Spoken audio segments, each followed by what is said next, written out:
अंतर्राष्ट्रीय बाजारों के जाने माने एक्सपर्ट अजय बग्गा साहब कार्यक्रम में हो रहे हैं शामिल। और आज बग्गा साहब से हमारे पास चर्चा करने के लिए ढेर सारे विषय हैं।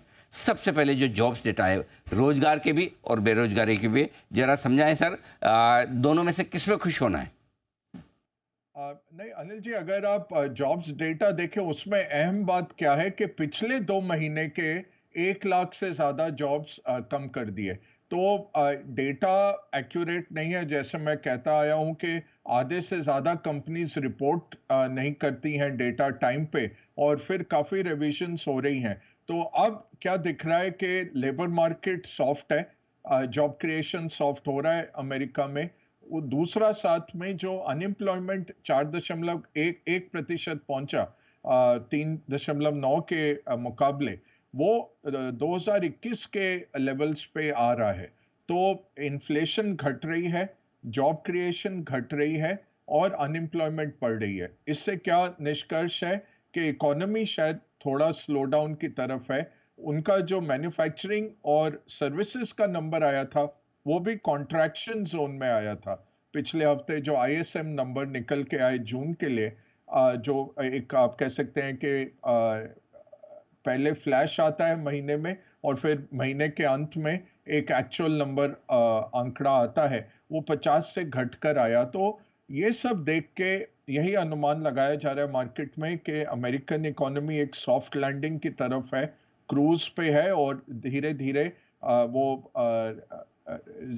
सॉफ्ट लैंडिंग की तरफ आ रही है। इसके चलते सितंबर में रेट कट की गुंजाइश काफी बढ़ जाती है। तो वो 78% अब प्रोबेबिलिटी दिखा रहा है। जो फेड फ्यूचर्स का जो उनका स्वैप कर्व होता है, ओआईएस कर्व जो रहता है, तो उसमें अब दिख रहा है कि 78% मार्केट सोच रहा है कि रेट कट आएगा सितंबर में और दिसंबर में दूसरा रेट कट आ जाएगा। फेड के जो वक्ता हैं इस हफ्ते 9 वक्ता बोलने वाले हैं। कल पावल साहब भी बोलेंगे, उनकी भी टेस्टिमनी है कल। तो 9 वक्ता इस हफ्ते बोलेंगे। वो यही कहेंगे कि अभी डेटा हमें चाहिए कुछ महीनों के लिए और अभी हम कह नहीं सकते कि रेट कट आया कि आया। बट ये जरूर उन्होंने कहा जब यूरोपियन बैंक की कॉन्फ्रेंस में पावल बोले कि हम रिस्ट्रिक्टिव हैं। और रिस्ट्रिक्टिव किस तरह से है? देखिए, अगर आपकी इन्फ्लेशन 3% चल रही है और आपका रेट जो है फेड फंड्स का रेट 5.25% चल रहा है, तो लगभग 2 से 2.25% आपका रियल इंटरेस्ट रेट पॉजिटिव में है। तो ये बहुत रिस्ट्रिक्टिव हो जाता है, एक अंकुश लगाता है कंपनीज के ऊपर और इकोनॉमी के ऊपर। दूसरी बात क्या है, क्योंकि ये ग्लोबल बेंचमार्क है और इसके ऊपर सारे विश्व के जो डॉलर लोन होते हैं वो निर्भर करते हैं इस रेट के ऊपर। तो सरकारों से लेके ग्लोबल कंपनियों से लेके ग्लोबल कंज्यूमर्स के लिए जो जो डॉलर इकोनॉमी में है उसके लिए बहुत हाई रेट्स हैं। तो ये एक अंकुश लगा रहा है इकोनॉमी पे। लगता था कि काफी पहले इसका असर आ जाएगा। अब लास्ट जून जुलाई से 2023 से इन्होंने रेट नहीं बढ़ाई, 1 साल से ज्यादा हो गया जब ये प्लेटो पे है और रेट अभी तक कटौती नहीं हुई।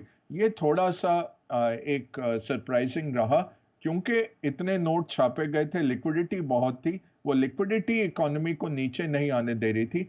बट फाइनली लग रहा है कि एक स्लो डाउन आते दिख रहा है अमेरिका में और सितंबर में शायद रेट कट हो जाए। और आज का जहाज अनिल जी जो गया है अमेरिका, वो फ्रांस और यूके के वाया गया है। अगर सेगमेंट में टाइम मिलेगा बाद में थोड़ा उन दोनों पे भी बात करूंगा। एक तो बग्गा साहब जो फ्लाइट का बता रहे थे, वाया फ्रांस जर्मनी, बग्गा साहब कौन सा बताया?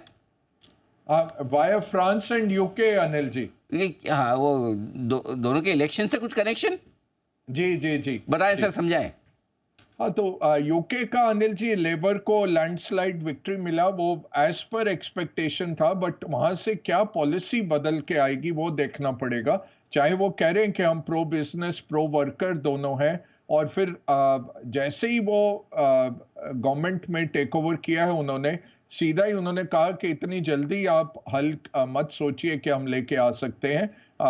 जो मुश्किलें हैं वो काफी डीप हैं और हमें टाइम लगेगा इनको रिजॉल्व करने में। तो बट ये लेबर पार्टी जो आई है, इससे काफी इम्पैक्ट आता है इंटरनेशनल रिलेशंस पे।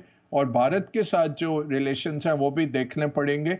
मिनिस्टर है इनकी पाकिस्तान की मूल की एमपी, जो 2019 में जब भारतीय दूतावास पे हमला हुआ था लंदन में, उन्होंने वहां खड़े होके कश्मीर के ऊपर स्पीच दी थी। शबाना मसूद करके, महमूद या शबाना महमूद शायद नाम है उनका, वो मिनिस्टर हैं इधर और काफ़ी पाकिस्तान मूल के एमपी रहते हैं लेबर पार्टी में। और मोस्टली क्या होता है कि भारत के साथ इतने अच्छे ताल्लुकात नहीं रहते लेबर पार्टी के, तो देखना पड़ेगा।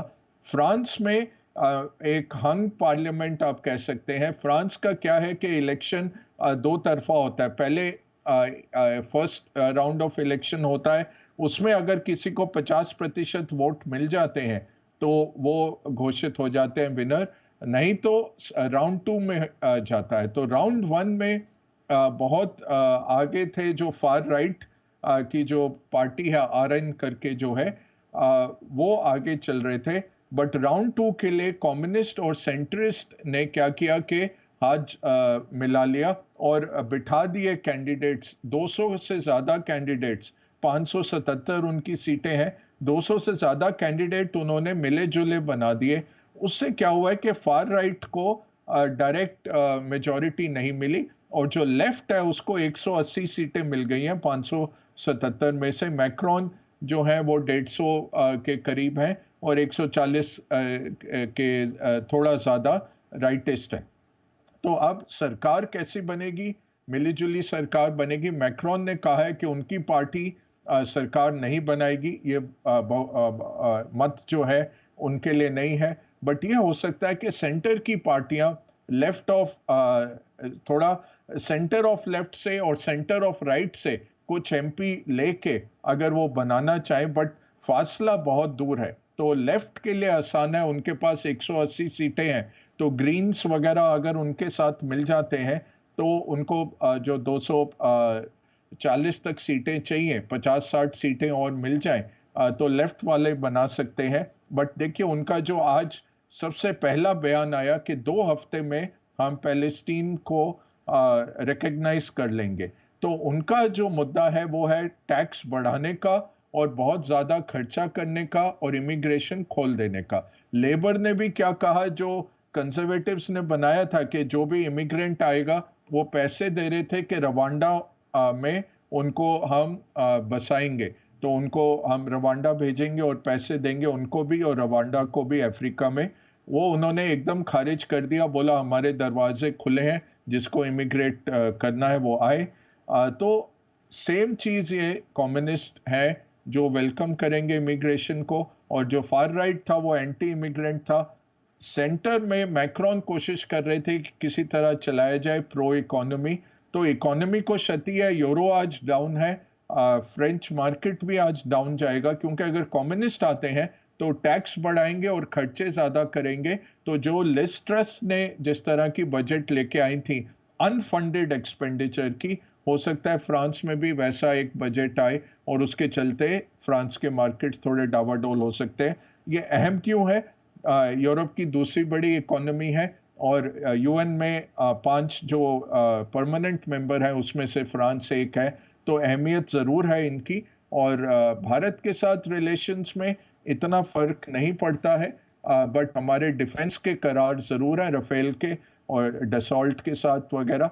उसके लिए हमें चाहिए कि फ्रांस में पॉलिटिकल कंटिन्यूटी रहे। ऑलराइट, चलिए, तो यूके और फ्रांस यहाँ पे जिस प्रकार की राजनीति उभर रही है, उसके बाद भारत के साथ रिलेशंस गोइंग फॉरवर्ड कैसे होते हैं, अब ये देखने वाली बात होगी।